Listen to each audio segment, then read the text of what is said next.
Hello and welcome back to Twickenham Stadium. I am Flats. I'm Shanks. Hi Shanks. Hi Flats. Now Shanks, you're a Welsh person, a Welsh man, and at the weekend Wales beat South Africa. Now that sounds mega impressive, but is it mega impressive? Because South Africa aren't that good these days, are they? They're not the greatest of teams at the moment, but you can only go out and play what's in front of you. The pleasing thing for me, under a huge amount of pressure, that Welsh team went out and won. And we saw glimpses of a different style of attack. I thought Scott Williams at 12 was brilliant. Yeah, I like him. He's good, isn't he? I like him more.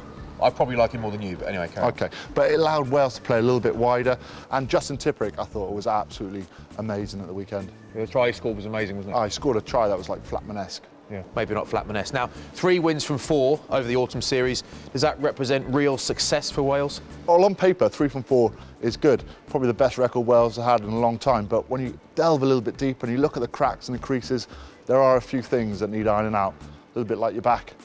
What? Why'd you have to do that every time we do a video? Sorry. You got crow's feet around your eyes anyway. You look ridiculous. Now look, we're at Twickenham. Whenever I come here, I get a little bit antsy, a little bit alpha. There's a gym downstairs. We can go and hit the bench press if you fancy that. Fancy pushing a bit of tin? Yeah, I'm keen, mate. What'd you bench? What'd you weigh? Not a lot, actually.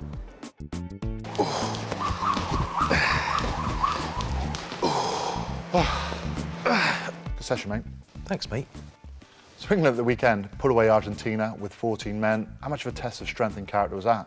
A huge test and an unforeseen test, which is what made it so fascinating, because, of course, apart from anything else, you've got a load of extra physical work to do for 75 minutes when you're a man down against a team in Argentina who've, you know, gone so hard against the All Blacks, the Springboks and the Aussies already this season, so a proper setup.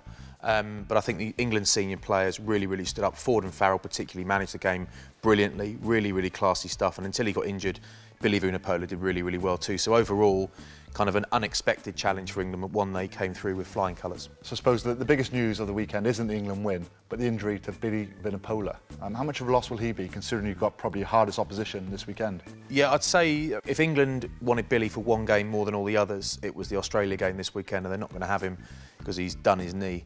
In medical parlance, but I think in English terms, he's irreplaceable as a number 8. But Nathan Hughes coming in is really exciting. He's a hell of a player. He's good. He's really good. The Aussies won't know much about him, which is good news for England. I think he will have enough to fill Billy's boots for a week, and I think England will have enough to beat the Wallabies. I'm confident. No? Probably. So that all but wraps up our series of autumn videos for you, and we're wrapping them up from a nice, warm, snuggly corporate box here at Twickenham. It's nice, isn't it? Better than Cardiff. Well, it's not oak and there's no food. No, there isn't any food, and there is no coffee, and it's surprising that hasn't been delivered to me, actually, because I do have 8 caps against minor nations. Anyway, if you are planning to come to Twickenham this weekend, plan your journey in advance. GWR.com. Don't touch my pecs. All right, I'm sorry. Second warning. OK. Stay warm this Christmas, guys. Ta-da. Bye-bye.